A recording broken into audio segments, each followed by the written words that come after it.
సాఫీగా సాగుతున్న జీవితంలో ఒక్కసారిగా అలజడి రేగింది. చిన్నపాటి ఉద్యోగంతో 3 పిల్లలతో ఆనందంగా ఉన్న కుటుంబానికి అనారోగ్యం రూపంలో కోలుకోలేని దెబ్బ తగిలింది. 2 మూత్రపిండాలు చెడిపోయాయన్న వైద్యుల ప్రకటన మానసికంగా, ఆర్థికంగా కుంగదీసింది.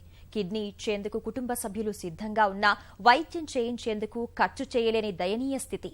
ఆపన్న హస్తం కోసం కళ్లు అవిసేలా ఎదురుచూస్తున్నారు.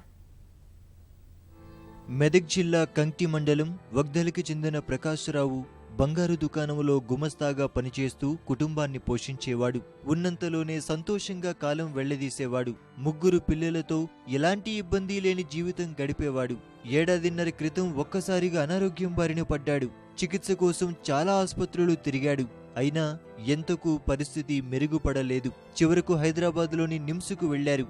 వివిధ పరీక్షలు చేసిన వైద్యులు 2 మూత్రపిండాలు చెడిపోయాయని తేల్చారు.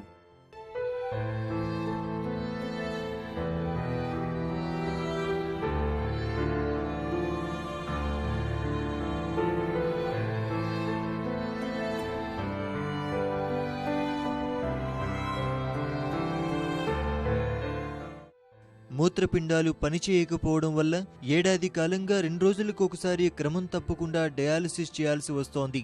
మెదక్ జిల్లాలోని మారుమూల ప్రాంతం నుంచి వైద్యం కోసం నిమ్స్కు రావటం ఇబ్బందిగా మారింది. చేసేది లేక హైదరాబాదులోనే అద్దెకు ఉంటున్నాడు. ఇంటి నుంచి ఆసుపత్రికి తీసుకెళ్లేందుకు తమ్ముడు ఉద్యోగాన్ని వదులుకొని అన్నతోనే ఉంటున్నాడు. ఇంట్లో ఉద్యోగం చేసే ఇద్దరూ ఖాళీగా ఉండటం వల్ల కుటుంబ ఆర్థిక పరిస్థితి మరింత దిగజారింది. నాకు డయాలసిస్ జరుగుతుంది, కిడ్నీలు పాడైనాయని 1 ఇయర్ నుంచి ఇంట్లోనే కూర్చుంటున్నా. పని లేదు, ఏం లేదు. హాస్పిటల్కి డబ్బులు ఉంటేనే పోవాల్సి వస్తుంది, లేకుంటే ఇంట్లోనే ఉండాల్సి వస్తుంది. కిరాయి కట్టుకోలేకపోతున్నాం, ఇంటి కిరాయి. చాలా కష్టాల్లో ఉన్నామండి. మా తమ్ముడు కూడా నా ఇంటల్ తిరుగుతాడు హాస్పిటల్ గురించి. ఆయన కూడా 1 ఇయర్ అయింది ఇంట్లోనే ఉంటాడు. పని లేదు, ఏం లేదు. మాకు ఏదైనా సాయం చేస్తే మేము బతకగలుగుతాం. చికిత్స కోసం ఇప్పటి వరకు సుమారు 10 లక్షల రూపాయల వరకు ఖర్చయింది. ప్రకాష్కి కిడ్నీ ఇచ్చేందుకు కుటుంబ సభ్యులు సిద్ధంగా ఉన్నా ఆపరేషన్కు అయ్యే ఖర్చు భరించలేని పరిస్థితి. మా ఆయనకు 1 ఇయర్ ప్రాబ్లం ఉంది, కిడ్నీ రూమ్ తీసుకున్నా, కిరాయి రూమ్ తీసుకున్నాం.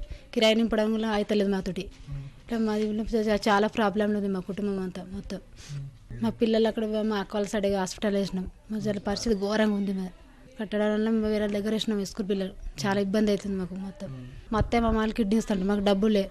ఏదో మీరు సాయం చేస్తే జడ కిడ్నీ ప్రాబ్లం ఇది అయిపోతుంది మా ఆయనకు. ఇక పరిస్థితి చాలా ఖరాబ్ అయిపోయింది. ఇప్పుడైతే ఏం ఇది లేదన్నమాట. దొరకకపోతే కూడా మేము ఎవరు ఇస్తాం, ఇచ్చి కూడా చేపిస్తాం. ఖర్చుకు డబ్బులు కావాలి సార్, డబ్బులు లేక ఆపినాం. సాయం చేయాలి సార్, ఏమన్నా సాయం చేయాలి. సంవత్సరం క్రితం నుంచి డయాలసిస్ మీద నడుస్తుంది. మా డాడీ మమ్మీ కిడ్నీ ఇవ్వాలని అనుకున్నారు, కానీ డబ్బులు ప్రాబ్లంతో కిడ్నీలు ఇవ్వలేకపోతున్నాం అండి. టెస్ట్లోకి దానికి డబ్బులు ప్రాబ్లం ఉంది సార్. టెస్టులు చేస్తే కిడ్నీ వస్తుందో లేదో తెలియదు సార్. ప్రభుత్వం కానీ దాదాలు కానీ మాకు సాయం చేస్తే మా అన్నయ్య బతుకుతాడు. చిన్న పిల్లలు ఉన్నారు సార్, మా అన్నయ్యకి 3 కొడుకులు. ప్రభుత్వం లేదా దాతలు ఎవరైనా సాయం అందిస్తారని ప్రకాశ్రావు కుటుంబం ఆశగా ఎదురు చూస్తోంది.